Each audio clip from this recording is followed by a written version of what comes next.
In this problem, we have a mass, m, which is being acted upon by a force that varies with time. The force is given by F naught times the square root of tau over t, where F naught and tau are constants. We're also given that at t equals 0, the velocity of the particle is v naught, and the position of the particle is 0. And we're asked to find the position and velocity as a function of time. So let's start off by remembering Newton's second law, which states that the force, the net force on the mass, is going to be equal to time rate of change of its momentum. Now, for the mass m, its momentum is going to be given by its mass times velocity. And since its mass stays constant, we can take that out of the derivative. So we get that the force on the mass is equal to its mass times time rate of change in its velocity. So if we take 1 over m times the integral from 0 to t of the net force, which is f of t, acting on the mass,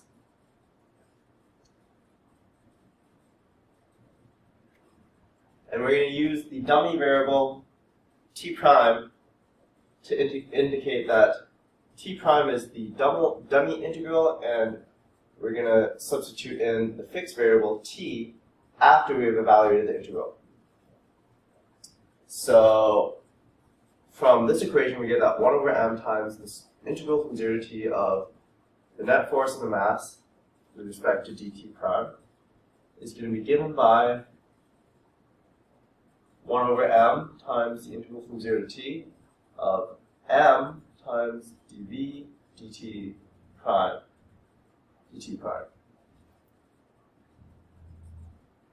Alright? So the m's cancel out, so we get that this is just equal to the integral from 0 to t of dv dt prime.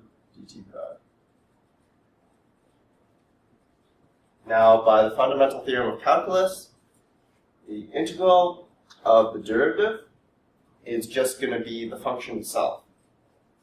So we get that this is just going to be v of t prime evaluated from 0 to t, which is given by v of t minus v naught, v of 0. And we know that v of 0 is v naught, so this is equal to v of t minus v naught. Alright, so now we can derive an expression for the velocity as a function of time.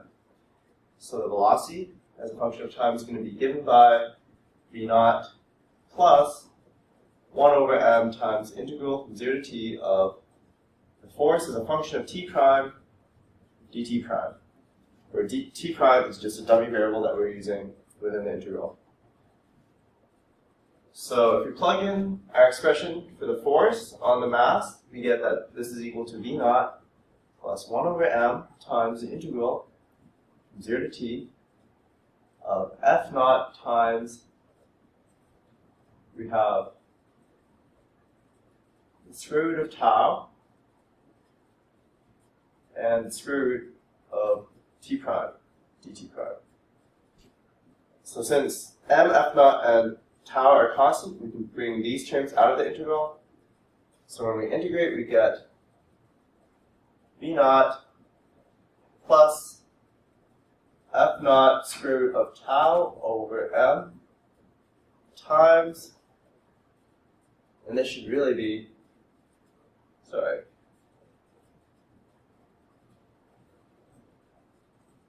t prime to the negative 1/2, which means that the integral is just 2 times that, and this is to the 1/2. And we're evaluating this from 0 to t. So if we plug in for the values, we get v naught plus 2 f naught square root of tau times t all over m. So that's our final expression for the velocity of the mass as a function of time. Now, to find the position of the mass as a function of time, we're going to note that the velocity is equal to the time rate of change of its position, which is just the definition of velocity. So if we take the integral of,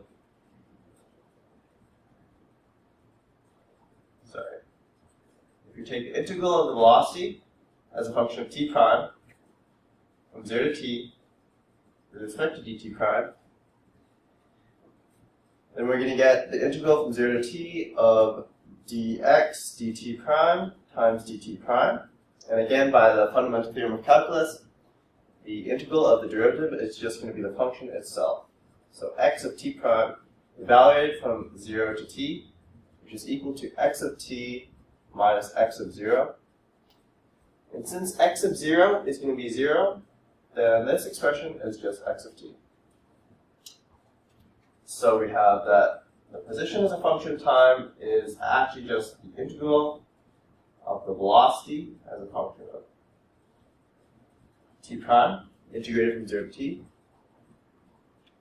So plugging in our expression for velocity, we get this is the integral from 0 to t of v naught plus 2 times f naught times the square root of tau times t over m dt prime. Now we can split up this integral into two integrals. So we get that this is equal to the integral from 0 to t of v naught dt prime plus the integral from 0 to t of 2 f naught square root of tau over m times t prime to the 1/2 dt prime. Now v naught is constant, so this is just going to be v naught t. And 2 times f naught times the square root of tau over m is also a constant, which means that when we integrate, we get v naught t evaluated, v naught t prime evaluated from 0 to t, plus 2 times f naught times square root of tau, which I should probably keep the notation the same,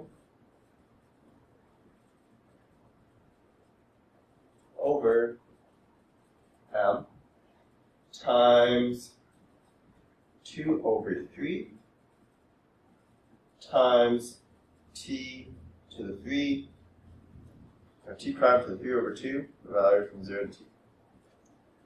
So when all's said and done, and we simplify the expression, we get v naught t plus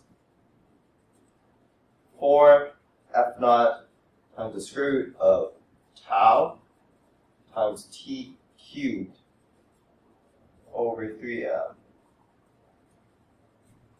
So this is going to be our final answer for the position of the mass as a function of time.